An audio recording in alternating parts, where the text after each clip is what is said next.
A few years ago, Carol and I saw the movie Who Killed the Electric Car?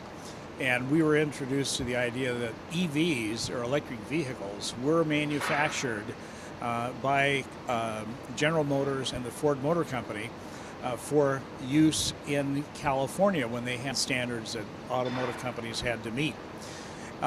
We knew that you could have an EV, you could have an electric vehicle, and it could perform, it could be fast, it could be sporty, and so we were informed about this, and we decided that what we should do if we were really interested in this is to get a Ford Ranger and have it converted to an EV.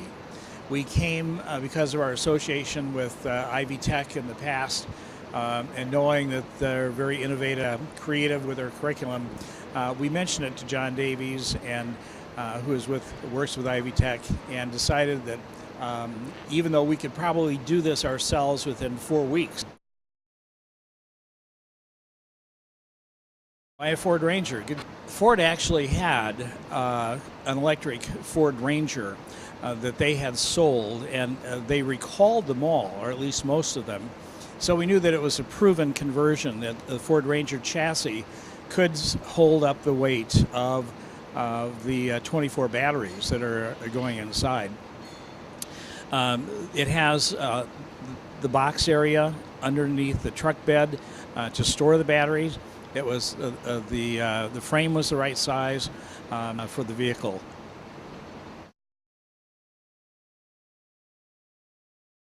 Yes, there's the Fox Valley Electric Auto Association, and they're very helpful, and they've been converting all kinds of cars, and we've relied on them for some expertise and advice. How practical? I think it's very practical.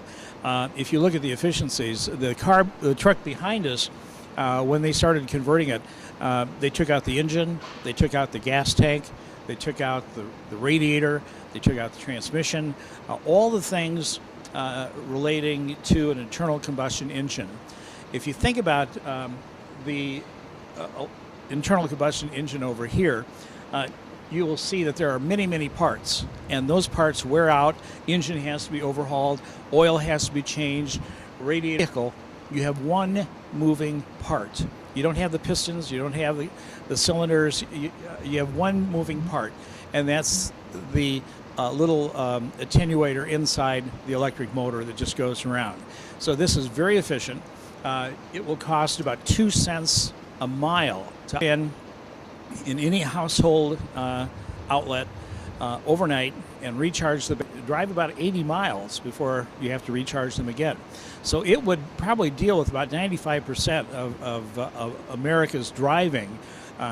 There are a lot of places where you can actually drive the car. I know of one Chicago underground parking garage, and they have made arrangements for him to plug his car in to a 110-volt outlet, so that when he comes out of work and he's ready to go home, the batteries are all charged and he's ready to go.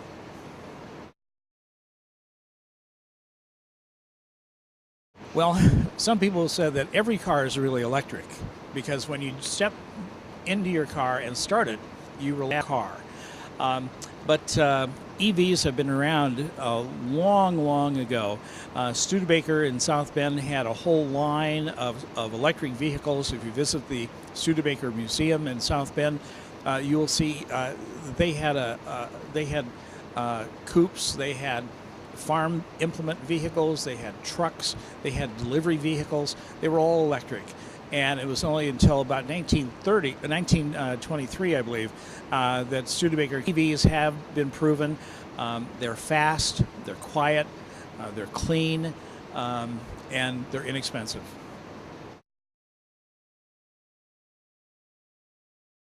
Well, we'd like to thank Ivy Tech and Juan Guadiana and his staff for their participation. The students have been great.